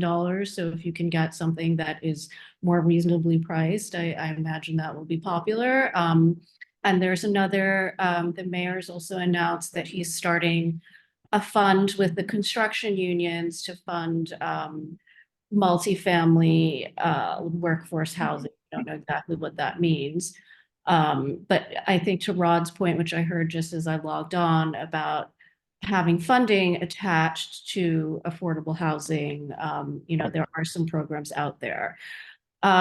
So we also talked about our committee fair activities, and we voted to approve a budget of $100 for us to set up a table with 2 large poster boards with color printed maps of the zoning in the district, and also some photographs of what kind of development is possible under that zoning. And also 2 iPads for people to look up what zoning district they live in, and to print up some information sheets about the City of Yes zoning text amendments to give out to people. And the office said they could provide the iPads, and I'm assuming the table and chair rental will be covered by whoever is handling the committee fair as a whole. So the budget is really for the poster boards, for easels to set them up, and for color printing as a backup. We did have a committee member who volunteered to do it at his office, but, you know, just in case. And so actually, Dante, I want to ask you if you could give us the list of approved vendors, so that we can, you know, start identifying people. I don't know if for stuff like poster boards, do we have to buy that from an approved vendor, or can we just? I mean, I could literally buy poster boards. For us. Yeah, Okay. yeah. Okay, so I submitted the online request. I guessed right on the, I just put in June 1st as the date. So I guess that's good that Nicholas says the same date. I wasn't able to obviously put in the location. So that's all we're asking for to be approved. I don't expect that we'll need to spend $100. It was really just in case, you know, maybe if it's a hot day, we'll want to buy some water or something, but maybe I'll leave that to the CB9 table because I know you guys usually give out swag and things like that. Yeah, I'm not hearing any limitations yet, so this is all good.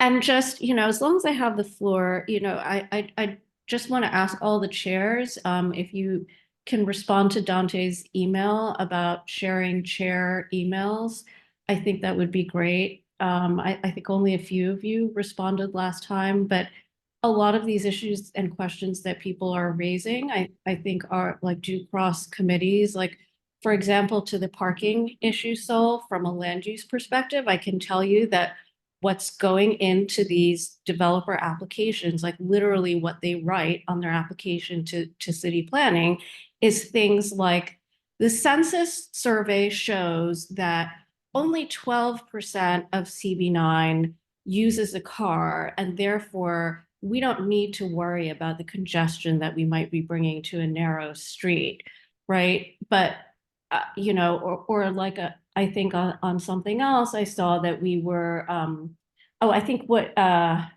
it was like the DOT's like kind of like new like strategic plan, right? We're identified as being in a zone where 60 to 70% of households do not own any cars. And that's again, according to the census survey. But like I know I've downloaded car registration numbers from DOT and it looks like close to 50% of house based on the number of cars and the number of households, it might be closer to 50%. So I think like these kinds of numbers are going to be driving, you know, like what we think are the needs. And then also like at one point I suggested to Chair Norville that we do an inventory of parking spaces in the district, both street parking and garage parking that's open to the general public. You know, this comes up all the time in my committee. They're proposing eliminating parking mandates for new development under the City of Yes zoning text amendments. So that again is going to put pressure on street parking. You know, but a lot of these issues do cross committees. And so I just, you know, wanted to put a pitch for you all to join that list if there's information that we need to share. Well, Dante, can you like resend that and put it back at the top? Because I'm searching for it. Yeah, I wrote it on my list. So, yeah. Okay. Yeah, I got you. Okay, thank you. I think you might have responded to it actually, so I think, yeah, no, I think you might have. I get so much emails.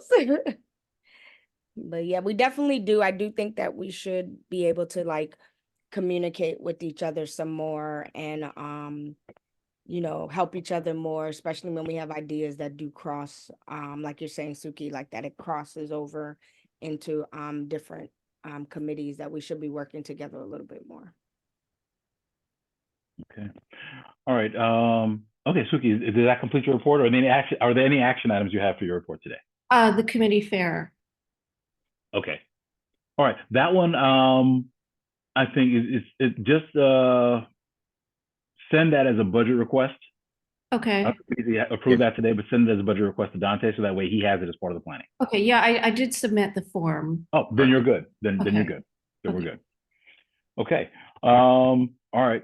Questions? Are there questions for the land use chair? Mr. Norville, I see your hand. Yeah, one question. Regarding the building that, you know, the study about the shadow going up and potentially affecting the garden, was there any information or any kind of calculation that would tell us how tall the building would need to be for that shadow not to affect the garden? So I understand that the Botanic Gardens has done their own studies. That's what they said at the draft scope of work hearing last July. They think that the 14 stories would be a problem for them. I don't know, you know, anything beyond that. You know, obviously, it's up to the, I think at this point it's up to the developer. The developers are usually responsible for doing these environmental assessment studies. And they have a choice of either building as of right, which is 7 stories and 168 units. And it obviously would be market rate, or they can, you know, come back with a different proposal and do the EAS for that proposal. That's usually how it works.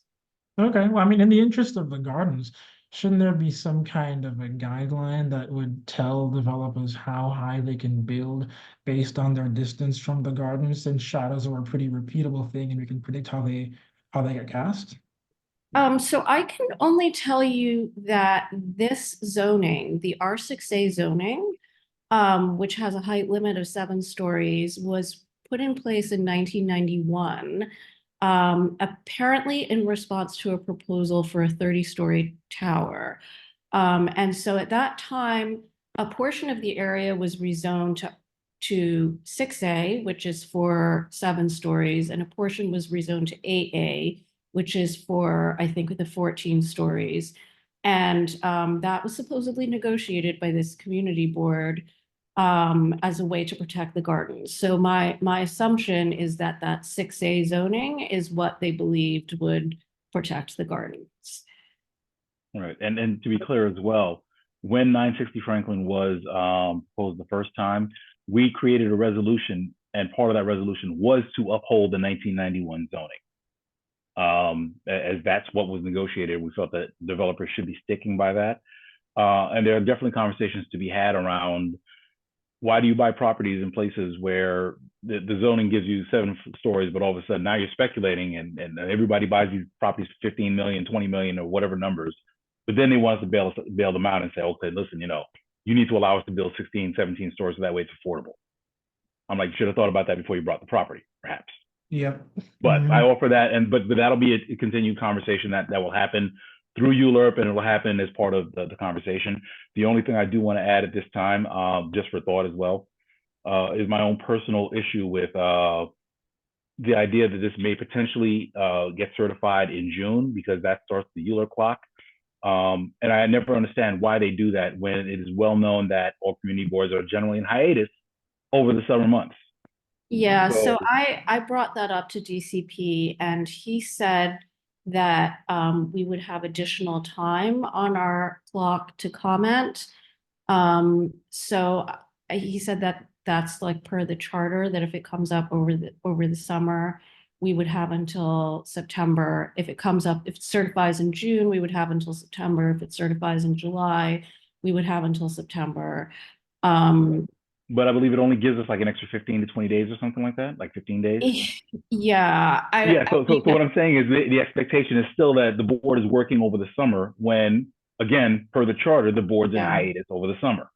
So thanks for the 15 days, but you know, I mean, you still expect minimal community response and engagement at that time, because everybody's gone, you know, to the forum. Yeah, I'll let them know that we need at least another 30 days beyond that.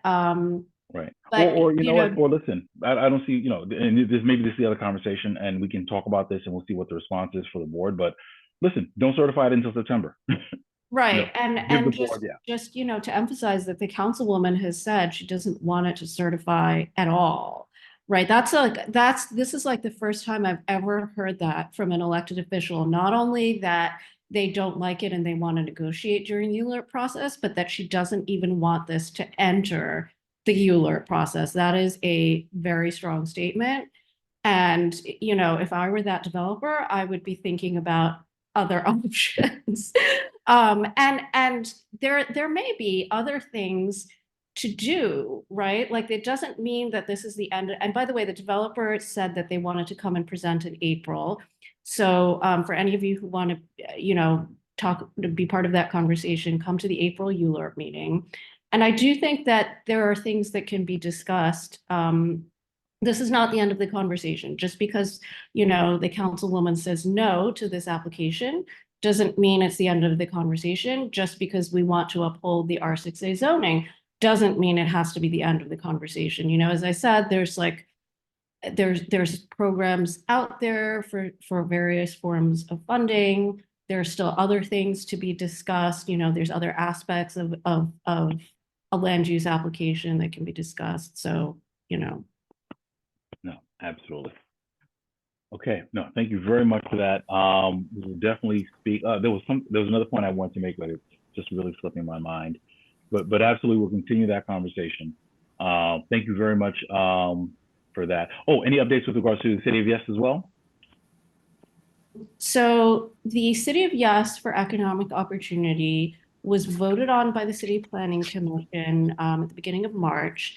They passed it. I think there was one commissioner who dissented. It was the Brooklyn Borough President's appointment, and one commissioner who also is from Brooklyn, who said she had some very serious concerns that weren't addressed, but voted for it anyway because it was presented as a package. You know, they did send us a letter to tell us about some small changes they made in response to feedback, but I don't really think it addressed most of CB9's concerns. And I will share that actually many community boards, all of whom posted their feedback online on the zoning application portal, did share many of our concerns. So the next step is the City Council, and you know, I would urge you all to write to your City Council members about your concerns.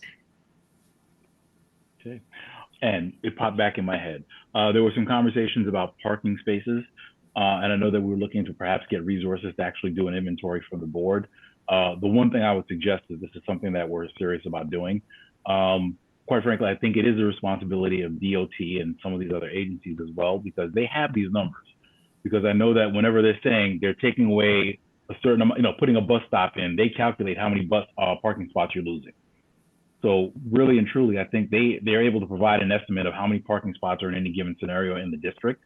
And I think that they should be able to create that information upon request. So Dante, if we could, I would like to talk about that, and perhaps we should make that something that is standard information. We just have that in terms of how many spaces are everywhere and what's allocated to what. Because I think it's helpful as well, so that we can see what percentage of spaces we keep losing to all these services between the bike shares and the car shares and everything else as well. Mr. Chair? Yes, ma'am. Yeah, I just want to remind you, you said this was going to be a short meeting. It's 9 o'clock and we still on committee reports. Yeah, we are at the end of committee reports. We're at the committee reports, the best laid plans, but I think we have completed committee reports. We are now going to do the district manager's report. I have a very brief chair's report, and then we're going to create the agenda. So we're going to try and move very quickly, but thanks to all the chairs for all the work you're doing. And remembering in terms of process, if there are events that you're planning, please make sure you're doing those forms and getting those in. Okay, and now we are going to move on to the district manager. All right, good evening. I will be swift. The board office in partnership with Grandma's Hands, which is ran by Dr. Jackie Love, in the community, will be providing services to older adults and seniors at the board office on the first and third Thursdays of the month.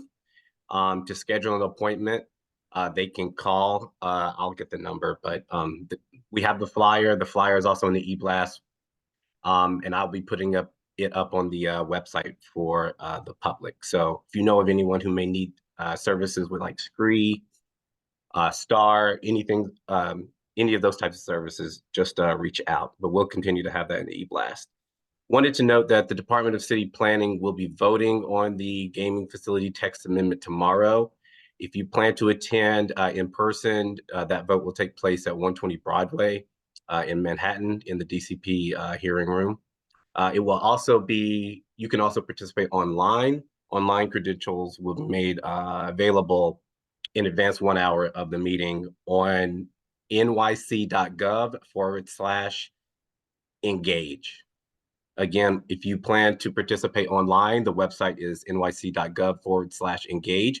What I'll do is I will send out an e-blast. So folks who are interested in going, they can just tap and go for that vote tomorrow.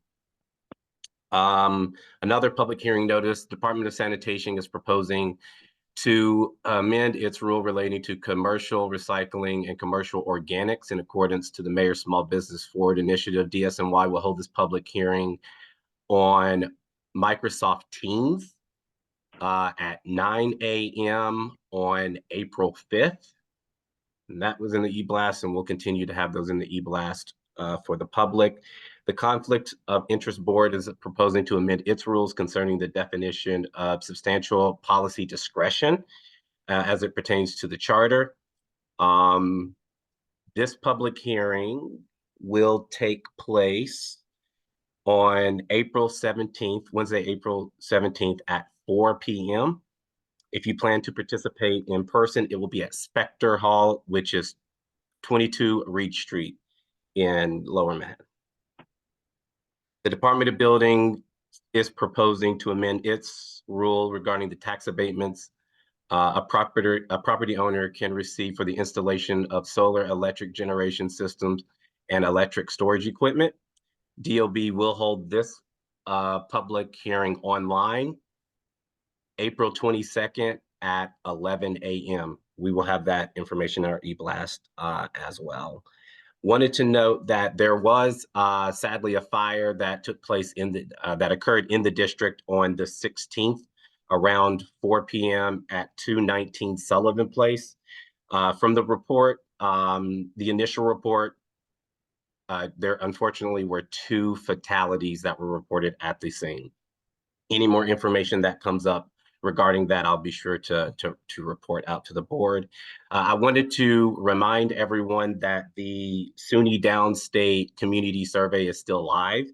I want to encourage everyone on here, everyone that you know, go on there and share your sentiments, comments, concerns, thoughts about the transformation plan and what we want for SUNY Downstate in the future. So I definitely encourage everyone to go back to the e-blast. We'll leave it in the e-blast, but it's there readily accessible for the community. Yesterday, we did host our SUNY Downstate Town Hall. I want to take this opportunity to thank CB17, my colleague Sharif Frazier, who helped with the logistics. I think that we had a really good turnout. I will admit that I was a little shocked for the elected officials to show up after not responding to the invitation. But they showed up. People were able to actually hear from them in person, which was nice. The budget for the state is set to conclude in the next couple of weeks. So, we'll learn a lot more about SUNY Downstate moving forward and exactly what the state of New York and the governor plan to do at that location. But I just wanted to take this opportunity to thank CB17 for working in conjunction with us on that. And then let me just look here. A couple of other things I just want to run back through real quick. I will resend the email to all the chairs about sharing your email so you all can chat amongst each other. Let's see, Suki, I see that you said that you submitted the budget reform, so I will look at that. Mr. Almanor mentioned a meeting about Mount Prospect Park that's taking place. We will also have that information in the e-blast as well. So look out for that. And then I guess the last thing I just noted on here is I just want to encourage people, if you have the ability to do research of your elected officials, look at the language that they say, right? Fred and I went to a meeting, I think it was last year with the Department of Transportation, and really the only thing that Antonio Reynoso said was that like less than 1% of the parking spots in New York are being taken up by city bikes. And that was the explanation. So like, they're bike friendly, they want this. So I just encourage people to look at the politics that are happening from the elected officials. They'll tell you what they want if you just pay attention to the language. So you just keep that in mind as we're crafting resolutions for the board. That is the finality of my report. Okay, thank you very much for the report. Are there any questions at this time for the district manager? Oh, one more thing. This is very important. So tomorrow we're set to have a tax town hall. Unfortunately, due to unforeseen circumstances, the presenter will not be able to conduct that town hall due to an emergency. So I will be sending out a postponement e-blast to the community just to let them know. I know that one just went out at 8 o'clock stating that it was still happening. So I did see that, but I will send out postponement emails so the community will know that that's not going to take place, and we have postponed that. Okay. All right, thank you very much for that. I saw a hand. Ms. Westerdahl, did you have a question for the DM? Okay, no, that hand went back down. Okay. All right, Dante, thank you very much for that report. I'm going to do my best to outdo Dante and be even shorter. I mean, we've had a lot. First of all, let me start with one of the things that Dante had mentioned with the Downstate Forum. I want to thank Dante, and I want to thank the office team, and I want to thank CV17. This is an emergency town hall put together very quickly. But they did a masterful job in terms of coordinating all the logistics and reaching out to speakers and reaching out to elected officials and other community partners. And truly, I think there was a great dialogue that happened there.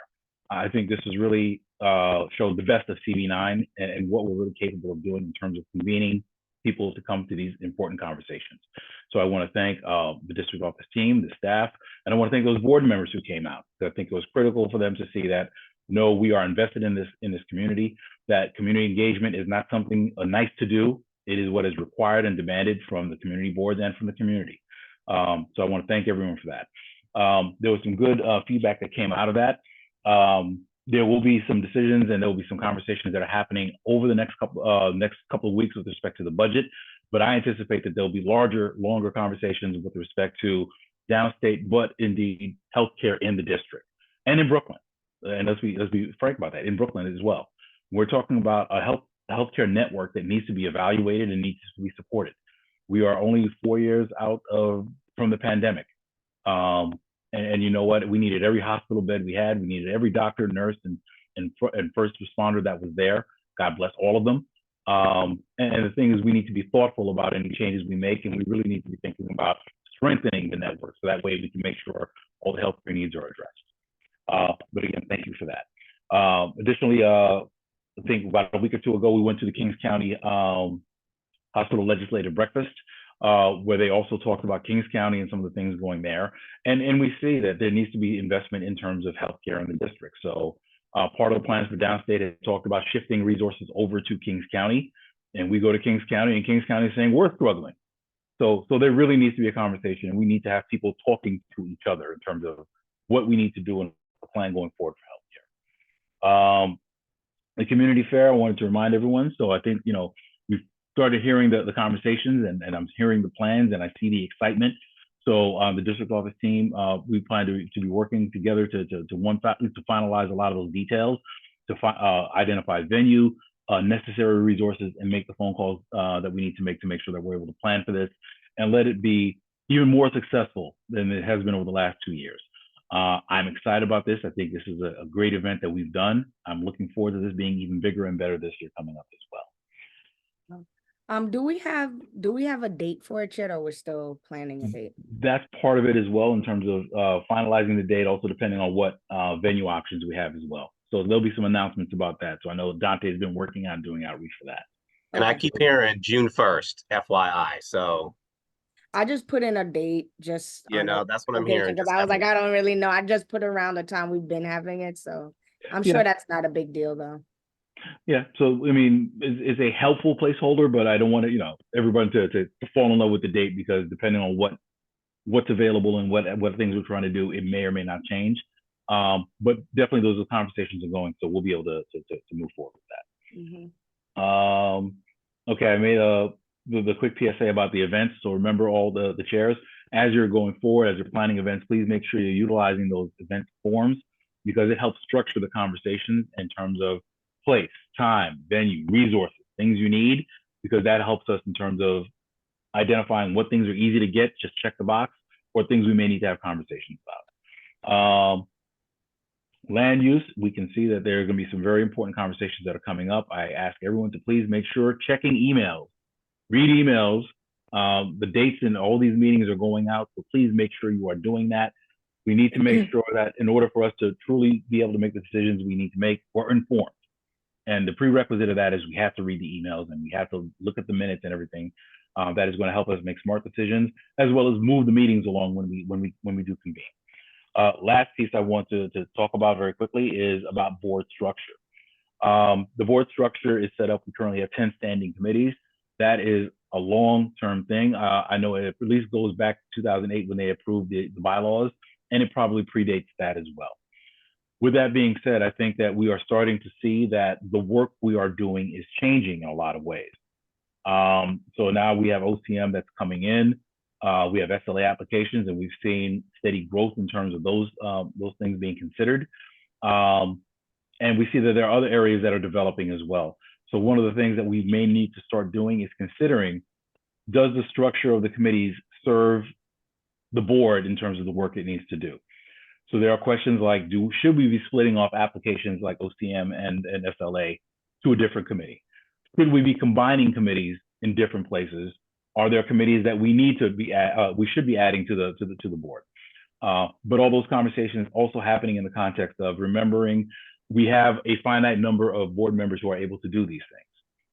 So being able to say we have the appropriate amount of committees doing the work that we need to do, understanding what the capacity levels are going to be, and making sure they're reasonable.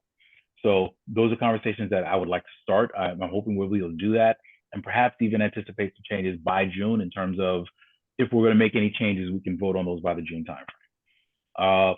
So anyway, so that's all I have for right now. There will probably be some additional comments that I'll make at the board meeting as well for the full board.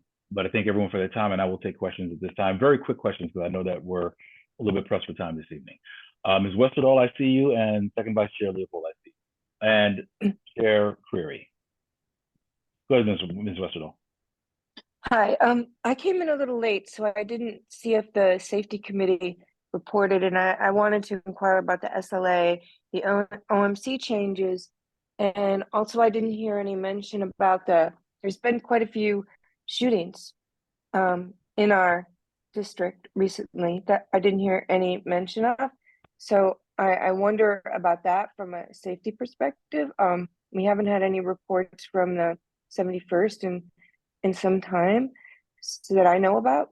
And the other thing I'd like to ask for and remind people is that we will be losing some members, I imagine, and accepting some new members will come to the board shortly. So we didn't have a gathering this year where we meet each other, and I think that'd be good for us. So I'm just wondering if we could do something when the new members come to greet them, like some sort of something nice and informal, at maybe a local place like the other one that I think Dante put it together with Mia and Khalid. If we could do something like that again for the new members, so we could get together, maybe May or June, whenever they're coming. I'm not sure, but I know interviews and applications have happened. So thank you. Okay, no, thank you. Last point first, absolutely. I think it was one of those things we really wanted to get it together. It just wasn't able to materialize for this year. But definitely, I want to make sure that that's something we do as soon as we, identify the new board, composition for the upcoming year. Sooner rather than later, I definitely think it's great for us to get in together in the space and just meet each other as human beings and neighbors. So that is something we're going to look forward to try and get together as soon as possible. Absolutely. With regards to the applications, so the Public Safety Chair had identified 5 SLA applications that were voted on that will be considered as part of the application.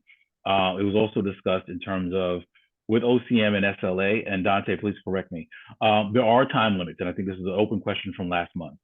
So it's been verified, there are time limits in terms of how much time the board actually has to respond. So from the time the application comes in, we have 30 days to do our evaluation and submit a recommendation. The board can request an additional 30 days as an extension. So I believe, Dante, and please correct me if I'm wrong, what we are probably going to implement this process is to automatically request the additional 30 days to make sure we are in the cushion But what it means is we need to be focused when the applications come in the door there, that the applicants understand they are required to come to our Public Safety Committee to address any questions and issues. I think one of the things that was discussed by the Public Safety Committee was making modifications to the application as well, so that there's certain information that's provided up front. One of the things that was discussed was updating the hours of service, which may or may not be different from the hours of operation. So I think that streamlines the process where we're not having conversations about that. That's already there. I think that there was a conversation about no OCM applications now, but that may have some implications as well, because to the point where if we don't decide or we opt not to decide, that is a decision where it skips right past us in the process. So there are definitely conversations we are going to have as a board in terms of what the priorities are and how we want to address. 71st Precinct safety, absolutely. I mean, I think your point is just, it's scary. We can just turn on the news and how many things nowadays we're seeing happen this close to home. So definitely we're going to make sure we reach out to the 71st in terms of making sure that that communication is happening. And I guess even having conversations about what can we do as a community to address any of it as well. I think this is where we need to all come together in terms of understanding that safety is, we can't just say NYPD will handle it, because obviously you see these tragedies that happen. So perhaps we should be having a summit in terms of what can we do as a community? How can we make each other more safe? How can we make sure that people who need help are getting the help they need as well? So definitely conversations to be had. Second Vice Chair Leopold. I think. Oh, I'm sorry, you went on mute again. Yeah, I was saying, I think that you're reading my mind.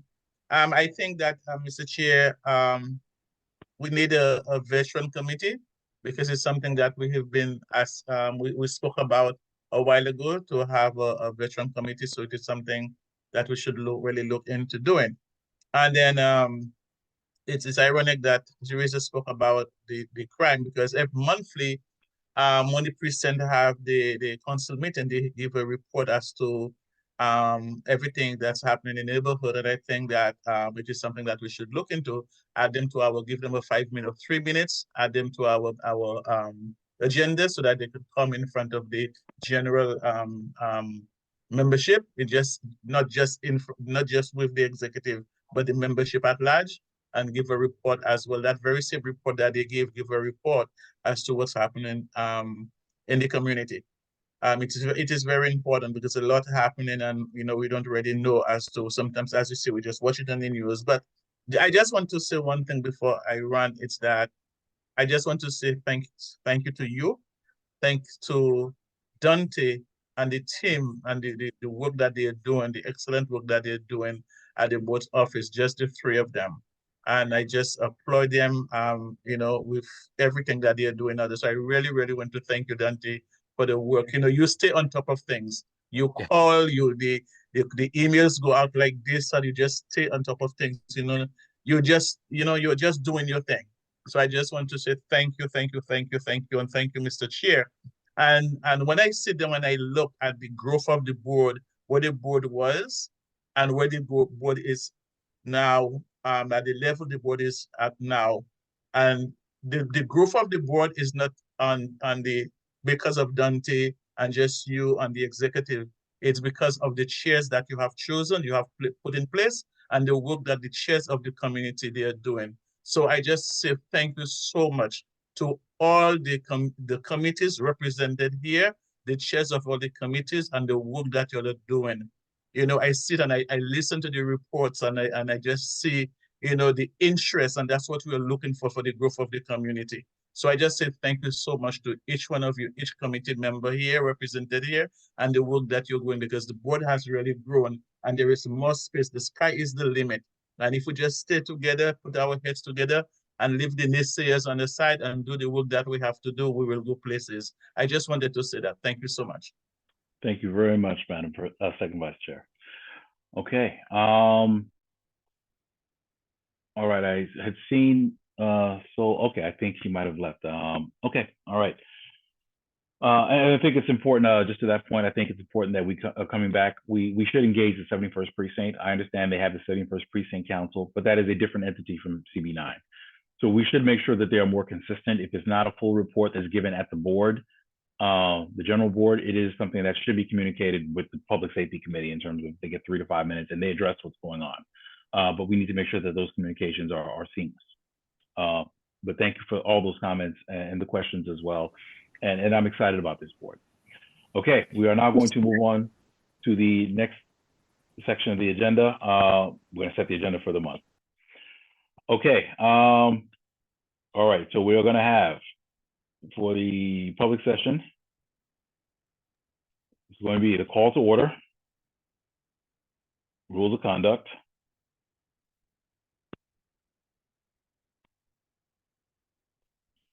There are no presentations. no presentations. All right, I understand we have 5 applications which have been provided to the secretary. I heard for Smorgasburg, I heard for Blue Nook, I heard for Geno's, and I heard for Aladdin. And there was one more in there, I believe. Del Patron? That's the one. Thank you very much. So those 5 SLA applications, they were approved by the Public Safety Committee. So the proposal is to adopt those and have those included as part of the agenda. All right. I think we should have presentations, actually 4 presentations for a transportation resolution. So I am committed. I want to try and see if we can get something done.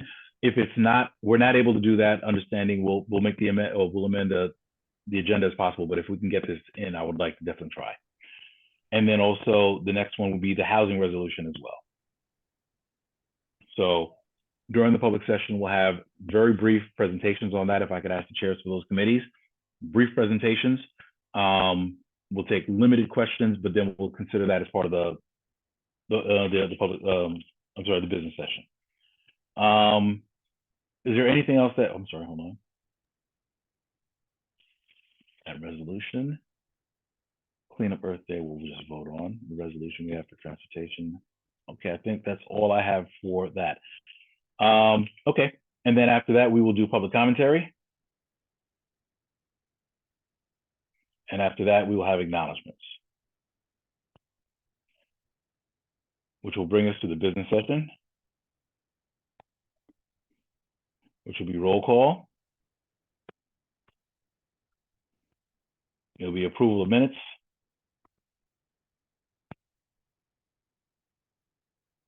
It'll be committee reports.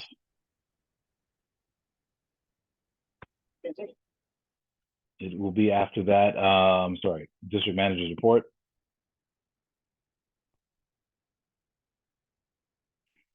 Madam Treasurer, do you wish to do a report this month or do you want to defer? I'd like to do a report. I think I haven't done one in like 2 or 3 months. Okay, we'll put it in for treasurer's report then, okay? And then we will have the chair's report. Okay, then we're going to go to the voting session. And the voting session will be those 5 SLA applications.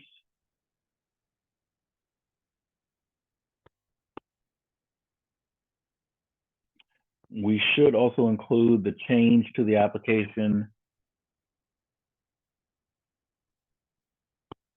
You know, I'm not even certain we need to do that. I think that's something we can do administratively in terms of the application update. Let me discuss that as a separate point. Okay, SLA applications, then we have the transportation resolution. We have the housing resolution.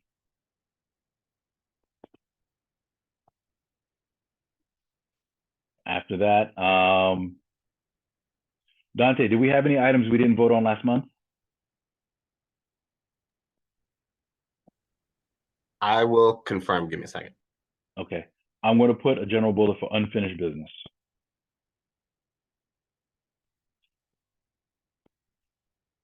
And if there's anything that we need to take up from the table, we can do it at that time. After that, we will adjourn. And the unfinished business will be pending, dependent on time as well. How much we're able to get through in terms of the agenda for the month. Okay, are there any additions that need to be made to the agenda as I stated? Mr. Chair, Yes, Madam Secretary. from last month, I think we had remove the board members. We said we was going to put it back for this month. And there was one other thing. A little bit.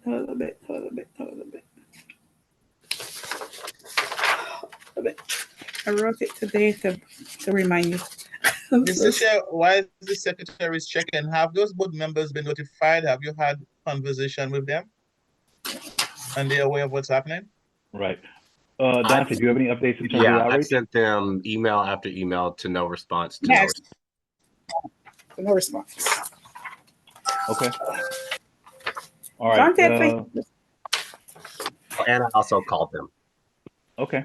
So let's add that as part of the voting items, the removal of members. There are 2 that are currently identified that we sent notifications for. So, and again, to be clear, they have not been here in over almost a year now at this point. So I think this should not be a shock or anything. I don't think that there's anything that is. And one other thing, Mr. Chair. Yes. Union Street Pub. I remember they had a motion made by Nicholas to table that, but we didn't say when. It just said was tabled. Okay. Question. Okay, so let's put that down. Union Street Pub is unfinished business. If we're able to hopefully get to it. Yeah. Okay. Right. Okay, so it's unfinished business. But I also want Dante, if you can just confirm what the time frame is on that one, because that may be something similar depending. I'm not sure if time has run out on that one. So, Okay. so that may inform whether we address that. Thank you. Okay, thank you, Madam Secretary, for that as well. Sol, I see your hand. Something about This is unrelated to what you guys are talking about. It's just a question to throw out to the board.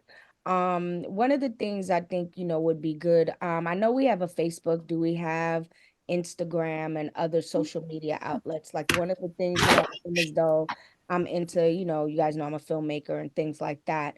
And so, for example, when we've had events, like I might make little video clips and things like that and then send it. But like, I think it would be good if like people would see as a committees, like all of the little different things that we do.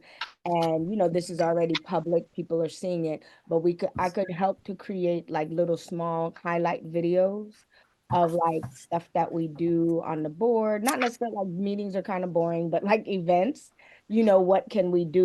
If people wanted to like take pictures, maybe talk to people, ask some questions, string something together. You could even just do them on your phone as long as it looks good, like I'm fine.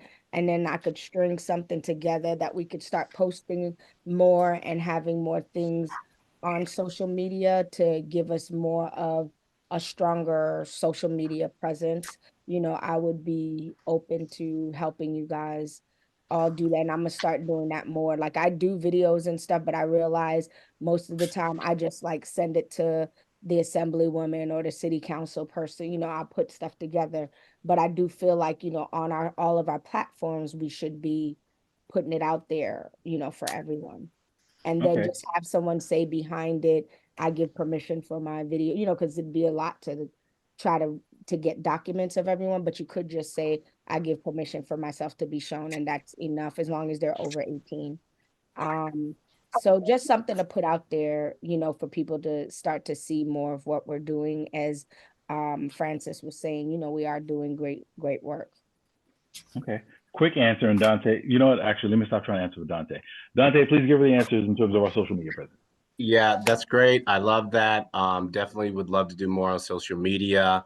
How do you plan to source the content? Like, do you plan to send someone to various events and get it, or what are your thoughts? Or we could touch base. Well, yeah, I was gonna say, People hold could on. do it on their cell, yeah, like people, the committee chairs. Or sorry. Yeah, no, I apologize only because we're in the middle. I want to make sure we approve this.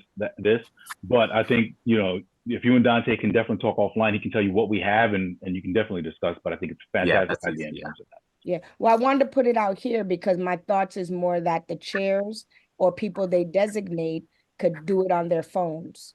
Well, yeah. And then just send me clips, because then that way it's much easier, because to expect me to go to everything would not be Yeah. Why not? Yeah. No, absolutely. No, but thank you for offering with that as well. Okay. Okay, all right. Coming back to the agenda, are there any other items that are missing from the agenda that we need to add for the month? Yes, Madam Secretary, go ahead. Yeah, I don't know what, all right, just leave a space for something else, but I want to discuss it off, not here right now, about another application. Okay. Well, listen, I'll tell you what. Absolutely, we have the ability to amend when we get to the meeting, so that's fine. So if it comes up afterwards, we can definitely make sure. But I think we've hit most of the notes we need to hit for the month. Are we good so far? Is anybody else anything else that we're missing?